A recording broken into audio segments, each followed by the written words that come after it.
ನಮ್ಮತ್ತೆ ಮಾಡೋ ಫಟಾಫಟ್ 10 ಮಿನಿಟ್ಸ್ ಪುದೀನ ರೈಸ್ ಹೇಗೆ ಮಾಡೋದು ಅಂತ ಹೇಳ್ಕೊಡ್ತೀನಿ ಬನ್ನಿ.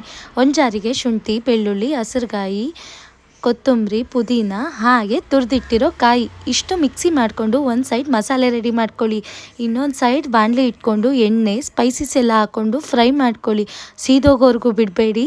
ಹಾಗೆ ಪಲಾವ್ ಎಲೆ ಹಾಕ್ಕೊಂಡು ಹಚ್ಚಿಟ್ಟಿರೋ ನಾವು ನೀರುಳ್ಳಿನ ಹಾಕ್ಕೋತೀವಿ. ಹಸಿ ವಾಸನೆ ಹೋಗೋವರೆಗೂ ನೀವು ವೇಟ್ ಮಾಡಬೇಕು, ಇಲ್ಲಾಂದರೆ ಸೀದೋಗುತ್ತೆ. ಹಚ್ಚಿಟ್ಟಿರೋ ಟೊಮೊಟೊನ ಹಾಕ್ಕೊಂಡು ಸ್ವಲ್ಪ ಅರಿಶಿನ ಹಾಕ್ಕೊಂಡು, ಜಾಸ್ತಿ ಅರಿಶಿನ ಹಾಕಬೇಡಿ, ಸ್ವಲ್ಪ ಅರಿಶಿನ ಹಾಕ್ಕೊಂಡು ಬೇಕಿದ್ರೆ ಉಪ್ಪು ಹಾಕ್ಕೊಳ್ಳಿ, ಇಲ್ಲಾಂದರೆ ಲಾಸ್ಟಿಗೆ ಹಾಕ್ಕೊಳ್ಳಿ. ನಾವು ರುಬ್ಬಿಟ್ಟಿರೋ ಮಸಾಲೆನ ಮಿಕ್ಸ್ ಮಾಡಿಕೊಂಡು ಆಮೇಲೆ ಸ್ವಲ್ಪ ಹೊತ್ತು ಒಂದು 3 ಮಿನಿಟ್ಸ್ ಫ್ರೈ ಮಾಡಿ, ಹಸಿ ವಾಸನೆ ಹೋಗುತ್ತೆ. ಅದಾದಮೇಲೆ ನಾವು ಆ ಕಡೆ ರೈಸ್ ಮಾಡ್ಕೊಂಡಿದ್ವಿ ಅಲ್ಲ, ರೈಸ್ನ ಮಿಕ್ಸ್ ಮಾಡ್ಕೊಳ್ಳೋದು. ಅದಾದಮೇಲೆ ಅದನ್ನು ಮಿಕ್ಸ್ ಮಾಡಿಕೊಂಡು ಸ್ವಲ್ಪ ಹೊತ್ತು ಬಿಟ್ಟು ಆಮೇಲೆ ಲೆಮನ್ ಹಾಕಿ ಒಂದು 5 ಮಿನಿಟ್ಸ್ ಮುಚ್ಚಿಡಿ. ನೆಕ್ಸ್ಟ್ ಕಲಸಿ ತಿಂತಾಯಿರಿ, ಟೇಸ್ಟ್ ಮಾತ್ರ ಸಖತ್ತಾಗಿರುತ್ತೆ.